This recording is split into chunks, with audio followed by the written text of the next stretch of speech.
observar que hay un juicio bastante fuerte que se va a desencadenar a partir de este versículo. Perdón un momentico, miramos otra cosa aquí. Ya.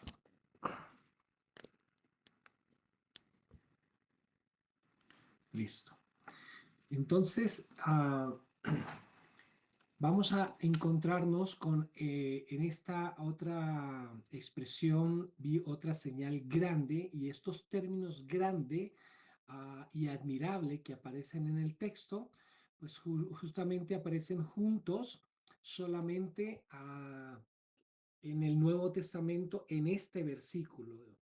Y en el versículo 3, donde dice: y cantaban el cántico de Moisés, el siervo de Dios, cántico del Cordero, grande, diciendo: grandes y maravillosas son tus obras, Dios Todopoderoso. Y ahora vemos entonces que en estas dos citas, esta expresión grande y admirable es otra de las señales que ve Juan ahí en el capítulo 15. Y en esta señal, pues tenemos una perspectiva de Juan haciendo destacar con ciertas expresiones, con ciertas declaraciones, lo admirable de esta señal. Esta es la tercera de la serie de las grandes señales que ha podido ver en este caso Juan, ahí el apóstol. Y pues la primera de estas señales la vimos en el capítulo 12, verso 1, donde dice: apareció en el cielo una gran señal, a una mujer vestida de sol, con la luna debajo de sus pies y sobre su cabeza una corona de 12 estrellas. Esa fue la primera de las señales que Juan vio en el cielo. Y luego pues vio también la que está en el verso 3, capítulo 12, verso 3, donde dice: también apareció otra señal en el cielo. Y esta que estamos viendo en este versículo 1 es una tercera señal. Así que se compendia el imperio de Satanás mediante el anticristo. En la primera señal, pues, eh, y la segunda, allí se compendia el imperio de Satanás mediante el anticristo. Y tenemos que la primera señal corresponde a la visión de Israel, que es la que vimos en el verso 1 del capítulo 12, donde dice: apareció en el cielo una gran señal, una mujer vestida de sol. Así que vemos que esta otra señal, la segunda, es el imperio final mundial bajo el control de Satanás y de su gente principal, el anticristo y el anticristo a la tercera, el juicio de Dios sobre el poder satánico en general y sobre el poder político del anticristo. Y esto es lo que hemos visto ya en cuanto a esas señales. Ahora, cuando vemos los capítulos 15 y 16, debemos considerar una cosa importante, y es que nos conducen a la consumación de los acontecimientos que desembocan en la segunda venida de Cristo, descrita en el capítulo 19. A la segunda venida de Cristo la vamos a referir aquí, la estudiaremos en el capítulo 19 cuando lleguemos allá, pero esto es un preámbulo. El capítulo 15 y el capítulo 16 hacen referencia a la parte final de todo el juicio, de toda del derramamiento de todo el juicio divino sobre la raza humana, sobre la tierra, o lo que queda de ella después del juicio de las copas, perdón, este es el de las copas, después del juicio de los sellos y después del juicio de las trompetas. Ahora se viene lo que se llamará el juicio de las copas, que viene al capítulo 16. Pero el capítulo 15 es un preámbulo de qué va a suceder, quiénes van a ser los que van a aparecer en la escena. Y aquí ya vimos que él ve a esos ángeles que serán los que recibirán las copas para ejecutar ese juicio. Recordemos que en el capítulo 6 y en el capítulo 8 hay 7 sellos. El séptimo sello de los 7 indican revelación. Todos estos sellos, por supuesto, indican revelación, pero incluyen los acontecimientos de las 7 trompetas. En el último sello está incluido las 7 trompetas. Y la séptima trompeta, que significan proclamación, por eso los sellos, cuando se rompen, están dando lugar a que se pueda abrir el libro y hay revelación, conocer lo que está contenido en el libro. Pero cuando se toca la trompeta, hace referencia a juicios de proclamación. Y incluye las siete, esa es la séptima, y en la séptima trompeta, perdón, que es proclamación, incluye las siete copas de la ira de Dios, y estos hablan de ejecución, ya designan la ejecución misma del juicio de Dios.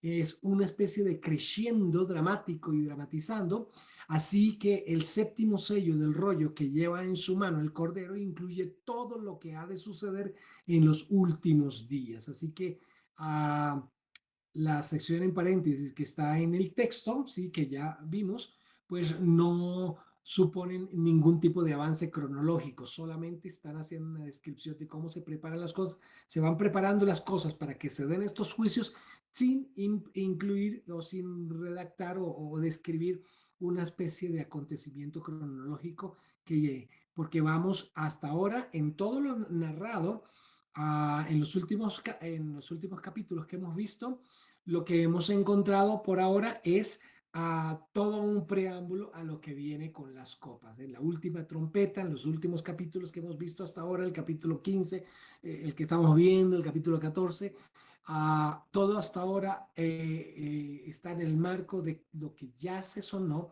en el capítulo, perdón, en la séptima trompeta, pero todavía no se ha dado a la ejecución de lo que se desencadena en la séptima trompeta que tiene que ver con las siete copas. Bueno, también vamos a encontrar la expresión las últimas en ese versículo que acabamos de ver en el verso 1. Esa expresión las últimas indica que los otros dos grupos eran también plagas, es decir, juicios de Dios sobre el mundo. En las otras dos juicios que tienen que ver con las sellos, perdón, y las trompetas también tuvieron que ver con plagas. Pero esta, la de las copas, serán las últimas. Especifica Juan que las plagas que estos ángeles van a producir cuando derramen las copas de la ira de Dios serán las últimas, porque con ellas quedará aplacada, en otras palabras, satisfecha la justicia de Dios, es decir, quedará consumada la ira de Dios, pues el resto impenitente, pues el resto impenitente de la humanidad, mencionado en el capítulo 9, va a ser castigado como se merecen. Entonces, esta es ya la última fase de todo este proceso de juicios que han de venir en lo que se llama la semana 70 de Daniel, o lo que correspondería a la gran tribulación. En los versos 2 al 4 podemos leer así, en azul podemos ver, y vi como un mar de vidrio mezclado con fuego, y de pie junto a la orilla del mar a los que habían salido victoriosos de la bestia, de su estatua y del número de su nombre. Tenían arpas de Dios y cantaban el cántico de Moisés, el siervo de Dios, y el cántico del Cordero. Y ese cántico dice así: grandes y maravillosas son tus obras, Señor Dios Todopoderoso, justos y fieles son tus caminos, Rey de los siglos. ¿Quién no te temerá, oh Señor, y no dará gloria a tu nombre? Porque solo tú eres santo. Todas las naciones vendrán y se postrarán ante ti, porque tus actos justos han quedado manifiestos. Ahora nota que esta es otra visión que tiene Juan respecto al cielo. Ya vio la señal de los siete ángeles, ahora ve como un mar de vidrio mezclado con fuego. Vamos a ver cómo algunos aspectos de esto. En cuanto se refiere al mar, sí, este mar refleja la gloria de Dios, que se manifiesta también en el capítulo 4, verso 6 de Apocalipsis, donde dice: y delante del trono había un mar de vidrio semejante al cristal, y junto al trono y alrededor del trono cuatro seres vivientes llenos de ojos delante y detrás. Así que este mar que refiere acá es el mismo mar que es semejante al cristal que ya se menciona en el capítulo 4. Ahora, también indica o implica o significa la santidad de Dios. Y este está mezclado con fuego, es la diferencia con la que se describe en el capítulo 6. Al estar mezclado con fuego es porque simboliza el juicio, el juicio divino que surge precisamente de las demandas de su santidad. entonces hay un juicio, pues el mar de vidrio que describe Juan en el capítulo 4, haciendo representación de la santidad de Dios.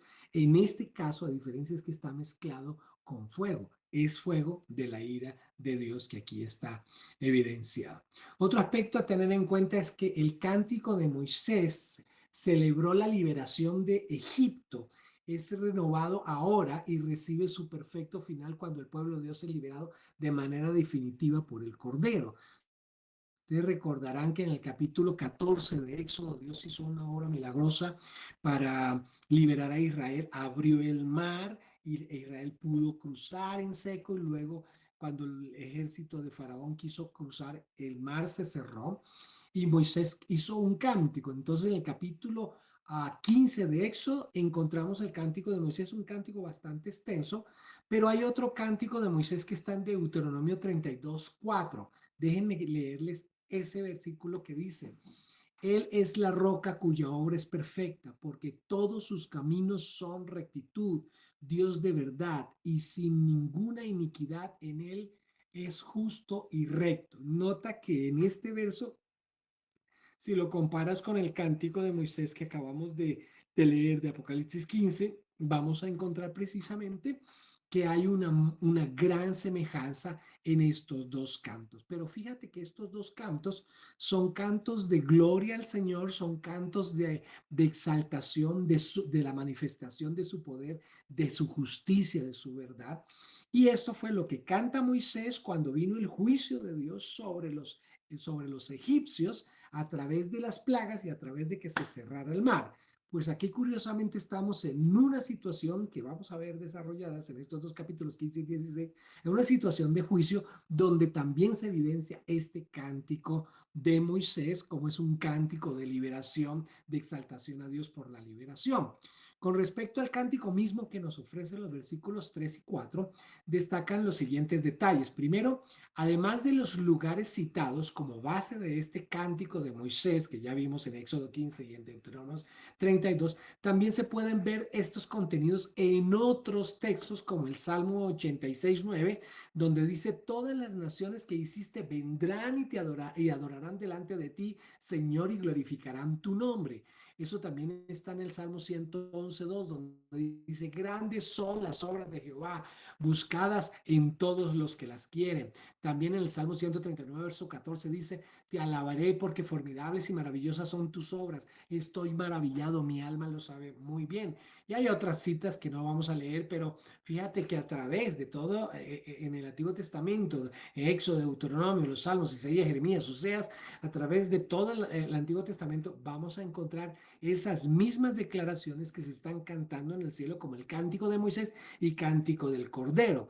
En el cántico del Moisés se enfatiza la liberación que dio Dios a Israel de la tierra de Egipto, y en el cántico del Cordero la liberación que Jesús, siendo Moisés un tipo de Jesús, a Jesús hace de su pueblo, liberándolo de toda esta condición de persecución, de daño que se hace contra él en este periodo. Bueno, la expresión grandes y admirables. Uh, Estos dos vocablos se hallan dispersos en muchos otros lugares, pero solo en Apocalipsis se encuentran unidos en este versículo 1 y 3.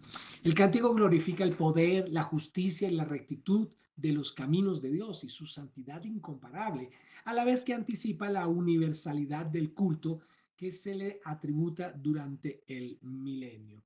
Por otro lado, también lo de tú, solo tú eres santo, indica también, eso es parte del cántico, indica que solamente Dios tiene en sí la esencia y como es su fuente, perdón, indica que también que solamente Dios tiene en sí, esencialmente, como en su fuente, la santidad. Es decir, Él es en su esencia, Él es santo, solo tú eres santo. Otro aspecto es que por eso se concluye con la manifestación de los justos juicios de Dios, que un Dios todopoderoso, recto, verdadero, santo, justo y digno de ser adorado, como se revela en el canto. Hay quienes piensan que el gozo de los santos es no solo porque la ira de Dios tiene su cumplimiento, sino también porque viene su acabamiento. Finaliza allí, se concluye, se consuma la ejecución de la ira de Dios, que es lo que dice el versículo 1 que ya lo vimos. Vine en el cielo otra señal grande y admirable, 7 ángeles que tenían las 7 plagas postreras, porque en ellas se consumaba la ira de Dios, es decir, se concluía, se completa la ira de Dios, se satisface la ira de Dios. Y la última parte de este capítulo que encontramos, versículos 5 al 8, donde dice, después de esto miré y fue abierto en los cielos el santuario. Esto es el tabernáculo del testimonio. Del santuario salieron los 7 ángeles con las 7 plagas. Iban vestidos de lino puro y brillante e iban ceñidos con fajas o ceñidos de oro a la altura del pecho. Estos solamente son los versículos 5 y 6 para destacar algunos aspectos importantes de su contenido.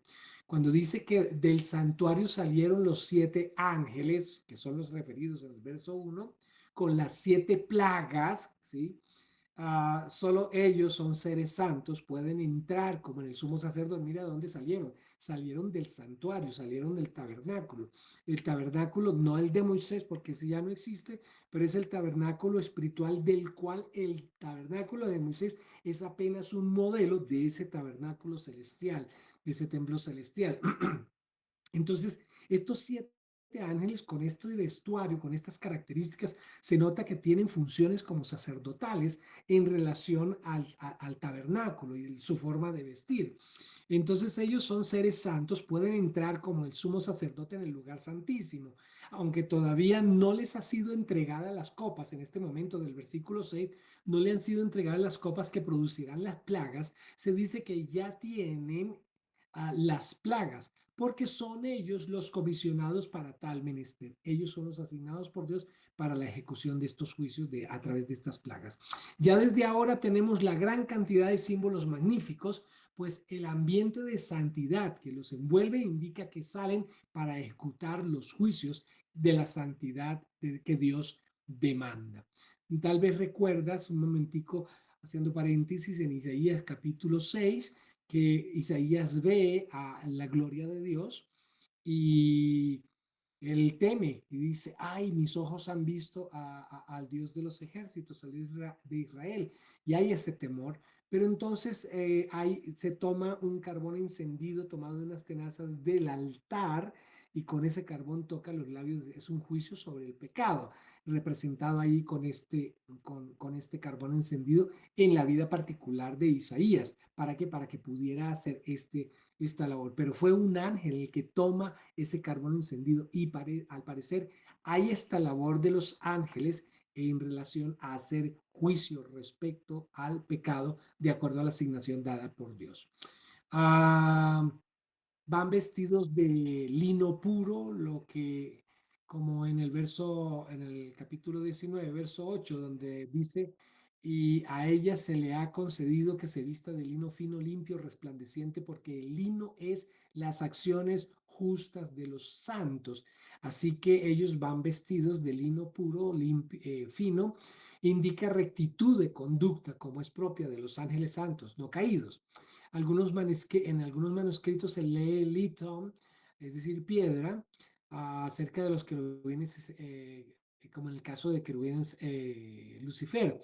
Pero en lugar de linón, es lino, eso en lugar de lino. Pero esta última lectura es mucho más probable, pues está mejor atestiguada. No obstante, de estos ángeles no se dice que hayan blanqueado, perdón, sus ropas con la sangre del cordero, por cuanto la redención no tiene por objeto los ángeles, sino los hombres. Así que su blancura no obedece a un proceso de redención ejecutada por la sangre del cordero. Ahora, el lino de sus vestiduras es brillante para designar para designar el reflejo de la gloria de Dios ante cuya presencia ministran y del que reciben las comisiones que llevan a cabo.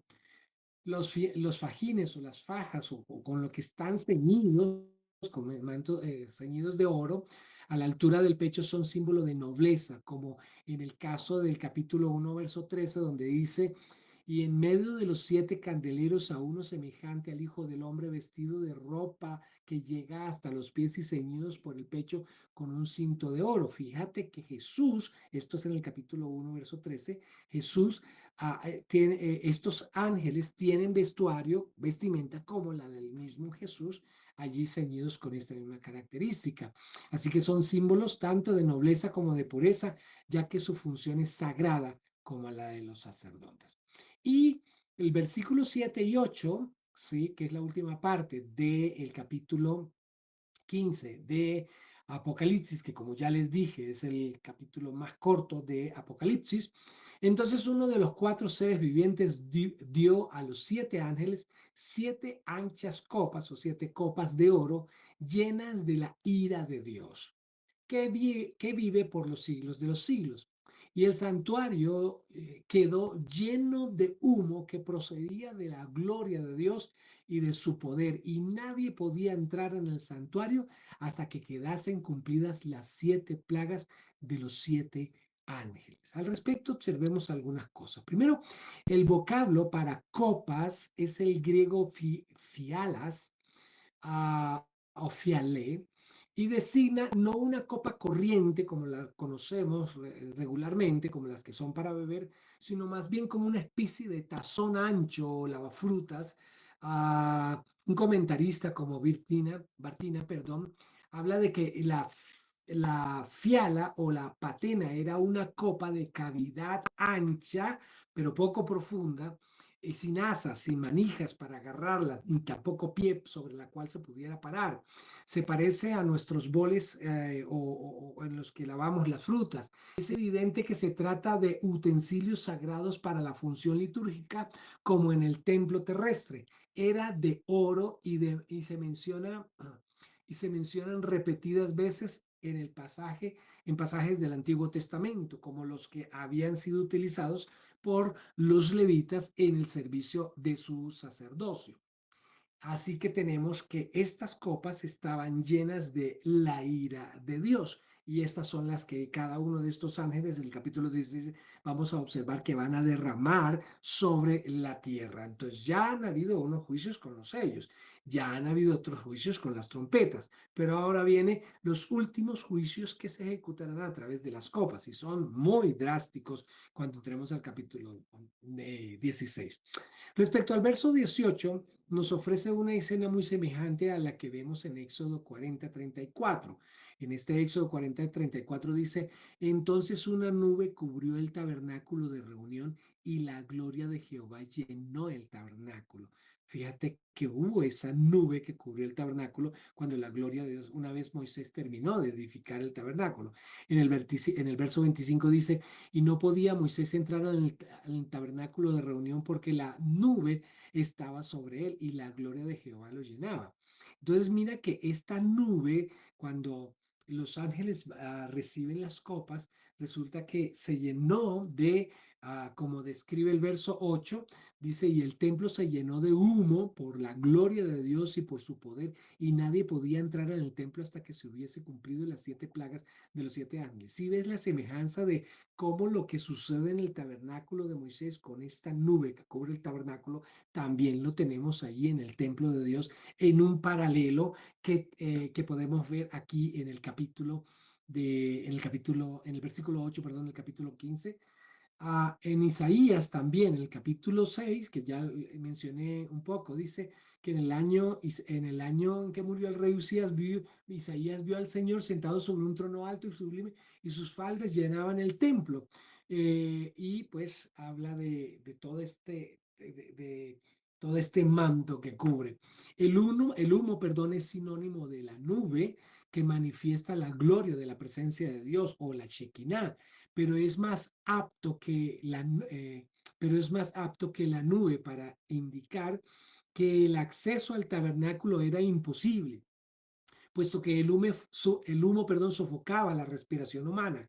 Es aquí símbolo de la indignación divina, la cual continuará hasta que se hayan cumplido las 7 plagas que van a ser producidas por las 7 copas anchas que se haya aplacado con ellos la ira de Dios, que no puede aplacarse ahora con oraciones y súplicas, sino solo entonces con un Dios aplacado que dará libre de acceso, el acceso al santuario. Y esto es lo que podemos ver en el capítulo 4 de Hebreos, los versículos 14 y 16 dice, por tanto, teniendo un gran sumo sacerdote que traspasó los cielos, Jesús, el Hijo de Dios, retengamos nuestra profesión, porque no tenemos un sumo sacerdote que no pueda compadecerse de nuestras debilidades, sino uno que fue tentado en todo según nuestra semejanza, pero sin pecado. Acerquémonos pues confiadamente ante el trono de la gracia para hallar gracia en el oportuno socorro. Esto es lo que abarca el capítulo 15. Como pueden ver, pues la señal es ver al cielo, ver el tabernáculo, ver estos 7 ángeles, ver cómo estos 7 ángeles reciben las copas para la ejecución de este juicio. Ahora entramos al capítulo 16. Por lo breve del capítulo 15 podemos ya abordar. Y en este capítulo vamos a ver los 2 primeros versículos donde dice, entonces oí una voz potente que salía del santuario y les decía a los 7 ángeles, mira que cada uno ya ha recibido las copas, y decía a los 7 ángeles, id y derramad las 7 copas anchas de la ira de Dios sobre la tierra, derramarlas. Fue el primer ángel y derramó su copa sobre la tierra y sobrevino una plaga de úlceras malignas y dolorosas a la gente que tenía la marca de la bestia y adoraban su estatua. Ok, mira a dónde va este juicio, ¿sí? Sobre la tierra y a quiénes específicamente va dirigido. Entonces hay una gran semejanza en los objetos sobre los que se derrama el furor de la ira de Dios en las trompetas y en las copas. Así que aquí el autor está tratando de hacer un comparativo en las copas y las trompetas, hubo juicios semejantes. Los juicios en los tres casos, sellos, trompetas y copas, están relacionados con juicio hacia la tierra, hacia el mar, hacia los ríos y las fuentes de las aguas, en relación al sol, a las tinieblas, el río Éufrates, relámpagos, truenos, terremotos. La diferencia está en la intensidad, pues las trompetas afectan la tercera parte, mientras que las copas afectan la totalidad de la tierra. Mira, entonces, y todo esto apuntando al arrepentimiento. Y cuando ya no hay arrepentimiento, pues definitivamente ya se emite este tipo de juicio con tal dureza, por la dureza también del corazón de los hombres. Las 4 primeras plagas son parecidas entre sí y nos recuerdan las del Éxodo, las 10 plagas de Moisés, pero aquí son 4 las que se mencionan que se asemejan a las 10 de Moisés. Una nueva diferencia es esta. En estas es que las trompetas simbolizan las plagas anteriores a la salida de Egipto y van acompañadas de una llamada a arrepentimiento, mientras que las copas representan la sumersión de los egipcios en el Mar Rojo. Las 3 últimas tienen que ver, perdón, las 3 últimas tienen que ver, la quinta con el destronamiento de la bestia, la sexta con la invasión de su imperio por las hordas diabólicas que proceden del oriente y la séptima con la destrucción de la capital, la gran ramera, la gran Babilonia, la gran ramera, que la voz que sale del santuario es la voz de Dios.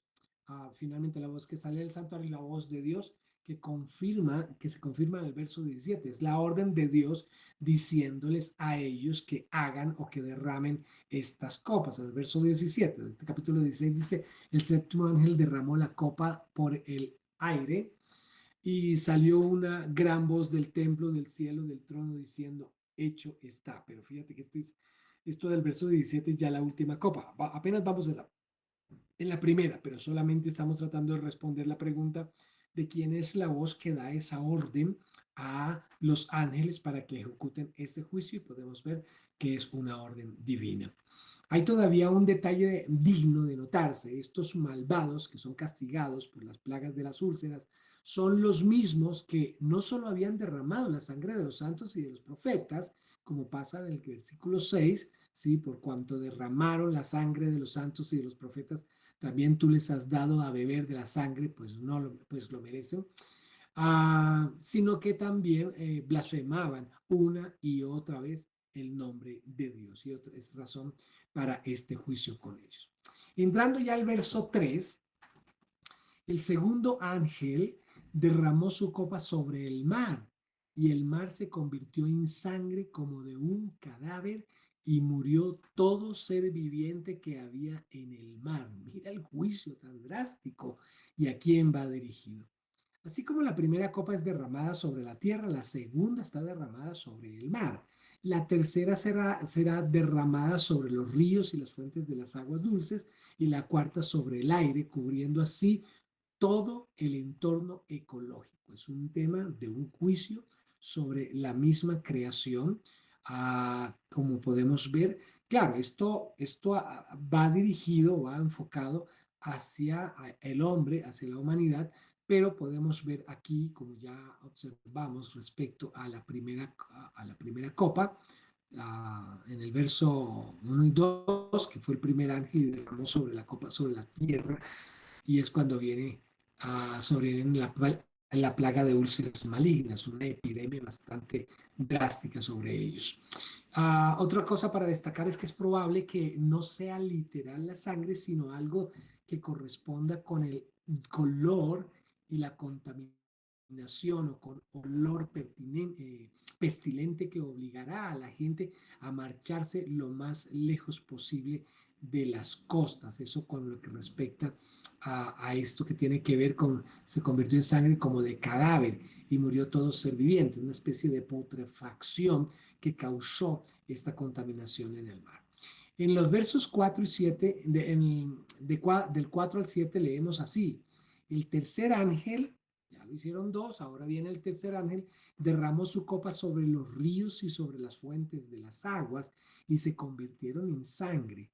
Entonces oí que decía el ángel a cuyo cargo estaban las aguas: justo eres en todos tus juicios, tú que eres y que eras el santo, por haber juzgado así, porque derramaron la sangre de tus santos y profetas, y tú les has dado a beber sangre como se merecen. Y oí al altar de que respondía: sí, Señor Dios Todopoderoso, fiel y justos son tus juicios.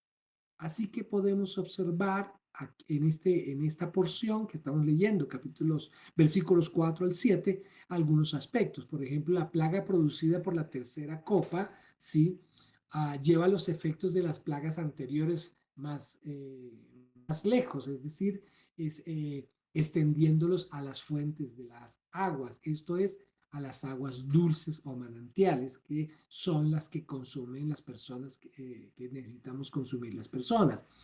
El ángel que pronuncia la doxología, porque este cántico, esta declaración está pronunciada por un ángel en los versículos 5 y 6, es aquel bajo cuyo cargo estaban las aguas. Podemos notar que a cada uno de los que se les dio copas tiene una autoridad sobre un aspecto de la creación. Ya vamos a ver otros aspectos de la creación, pero aquí tenemos entonces el que fue el derramó la copa sobre la tierra, el que generó esta pestilencia, el que derramó la copa sobre el mar, empieza sobre la tierra, luego sobre el mar, y luego viene sobre las aguas dulces, las que son para consumo humano, y estas entonces se contaminan.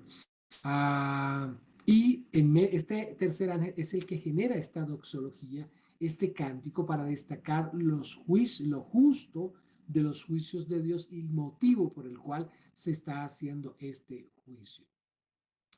La referida doxología, este cántico que vimos en los versículos que estamos estudiando, tiene semejanzas a las que vemos también en el capítulo 15, verso 3, esa que dice: grandes y maravillosas son tus obras, Señor Dios Todopoderoso. El que vimos hay una gran semejanza, pues en ambas se ensalza la justicia y la santidad de Dios. Esa es la afinidad que tienen estos dos cánticos. Es interesante que haya cánticos en medio de juicios, pero estos cánticos evidencian el gozo que produce que la justicia divina tenga victoria por encima de toda la perversidad humana. La misma ley del talión que hemos observado en la plaga producida por la primera copa puede observarse también aquí, pues se dice explícitamente que quienes derramaron la sangre de los santos y profetas reciben su merecido, pues solo pueden beber sangre. Era la condición, son dignos de beber esta sangre. Así que podemos ver que hay esta ley de la siembra y la cosecha. Uh, Como está estipulado, Jesús alguna vez dijo, oíste que fue dicho ojo por ojo, diente por diente. Aquí vemos esa misma ley cumpliéndose, el hombre mal, al hombre perverso, el impío que ha derramado sangre de los justos, ahora tiene como justicia beber de esta sangre porque no hay más, todo está contaminado y se ve en la necesidad de beber para saciar su sed. El altar, el único altar que Juan ve en el cielo, responde como en un cántico antifonal a la doxología del ángel de las aguas, en forma parecida a la de un gran amén a toda esa declaración. El himno brevísimo tiene 3 partes, ese cántico, esa doxología. Sí, sí, es cierto, como si afirmaras todo cuanto dice el ángel de las aguas es exacto y lo hacemos nuestro. El Señor, el Dios, el Todopoderoso. Es decir, 3 epítetos que equivalen a los hebreos Jehová, Elohim y Sebajó. Y tus castigos son fieles y justos, verdaderos y justos son tus juicios. Esos son entonces las partes que están compuestas este breve cántico que hemos leído. En el capítulo, perdón, ahí mismo en el capítulo 16, los versos 8 y 9, podemos leer así: el cuarto ángel derramó su copa sobre el sol y se le dio al sol el poder de abrazar a los hombres con fuego. Los hombres se torturaban con el intenso calor y maldecían el nombre de Dios que tenía potestad sobre estas plagas, pero rehusaron arrepentirse y darle gloria.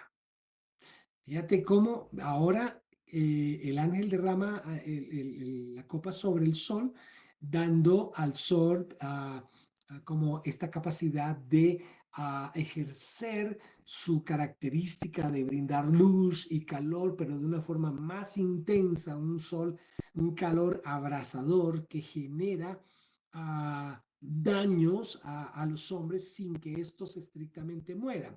El autor sagrado contempla más bien el efecto atmosférico que se deriva de un aumento sobrenatural del calor del sol, como si se desvaneciera la función de la atmósfera que la atmósfera cumple al filtrar el intenso calor que el sol produciría si sus rayos cayeran directamente sobre nuestro planeta sin la mediación de tal filtro. Es como si la afectación fuera directamente sobre la capa o la intensidad del calor del sol fuera mayor que los filtros atmosféricos que nos protegen de estos rayos solares, ya no la pueden tolerar. Los hombres, que se mencionan en el verso 9, que dice, y murió la tercera parte de los seres vivientes que estaban en el mar, y la tercera parte de las naves fue destruida. Los hombres se abrazan con el tremendo calor producido por esta plaga y reconocen que el castigo viene de Dios. Ellos admiten que viene de Dios, pero lejos de arrepentirse para darle gloria a Dios, blasfeman su nombre. Son los mismos malvados de los versículos 2, donde dice, y vi a los 7 ángeles que estaban en pie y se les dio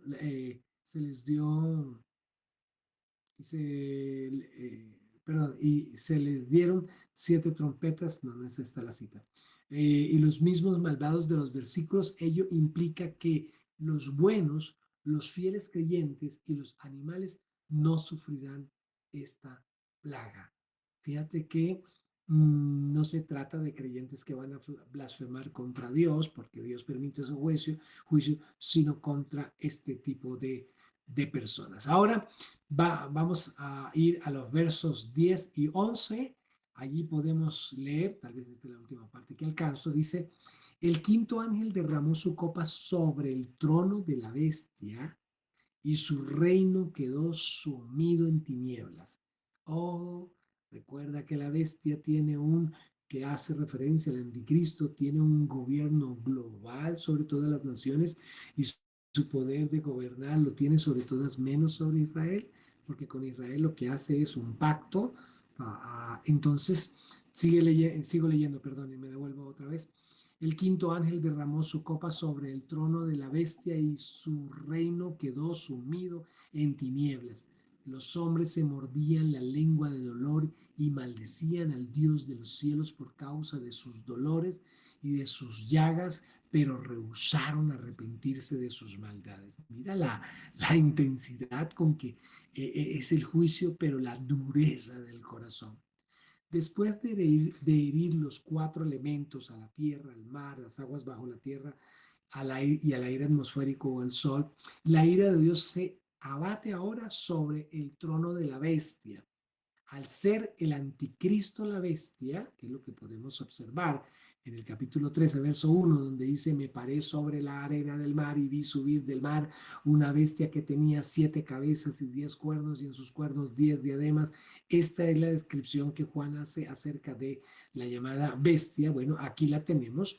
El jefe del nuevo imperio romano, a, que posiblemente sea la Comunidad Europea, el trono de la bestia habrá de estar naturalmente pues, en Roma, sin dogmatizar, es decir, sin ser tan dogmático en esta posición.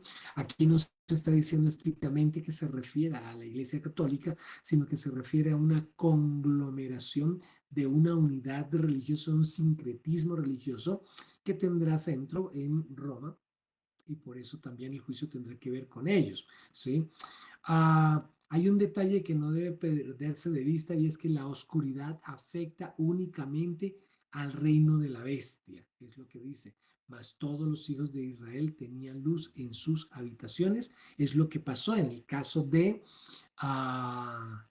el caso de el juicio sobre Egipto. Fíjate que cuando el Señor envió en el capítulo, en Éxodo, previo a los capítulos 14, cuando se hace la liberación de Éxodo, Dios envía las 7 plagas, pero finalmente cuando envía las 7 plagas, ninguna de las plagas afectó a Israel, a los hebreos que estaban allí apartados.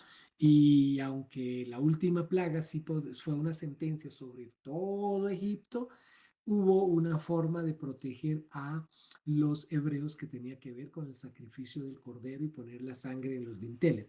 Es muy interesante cómo este acontecimiento que sucede con Moisés, el éxodo, la liberación, las plagas, la dureza del corazón del faraón, que se rehusó a eh, aceptar el llamado de Dios para dejar ir a su pueblo, se asemeja mucho a esta realidad que tenemos aquí en este texto. Entonces, uh, morderse la lengua es otra cosa que vemos también en esta parte del texto, es sinónimo de exasperación y alucinación. En todo caso es corriente entre quienes sufren un dolor muy agudo, morder algo y aún morderse a sí mismo, los labios, la lengua, los brazos, como si la producción de un dolor distinto aliviase el rigor del que se está padeciendo. Y esto es lo que hacían estas personas por la intensidad del dolor por el que o estarán sufriendo. Estoy hablando en pasado porque lo hemos leído, pero está a futuro. Una y otra vez se repite que los hombres no se arrepienten, sino que continúan blasfemando a Dios.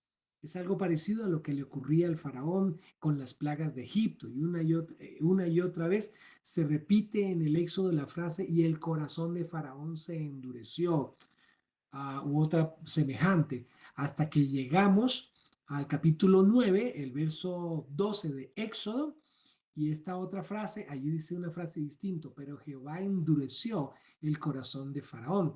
Nótese que esto sucede después de que Faraón ha endurecido su propio corazón 7 veces. De la misma manera, cuando la gracia de Dios cae una y otra vez sobre un inconverso y no produce la bendición que debería producir de arrepentimiento, la gracia rechazada se torna en juicio condenatorio, que es lo que le sucedió en este caso al faraón.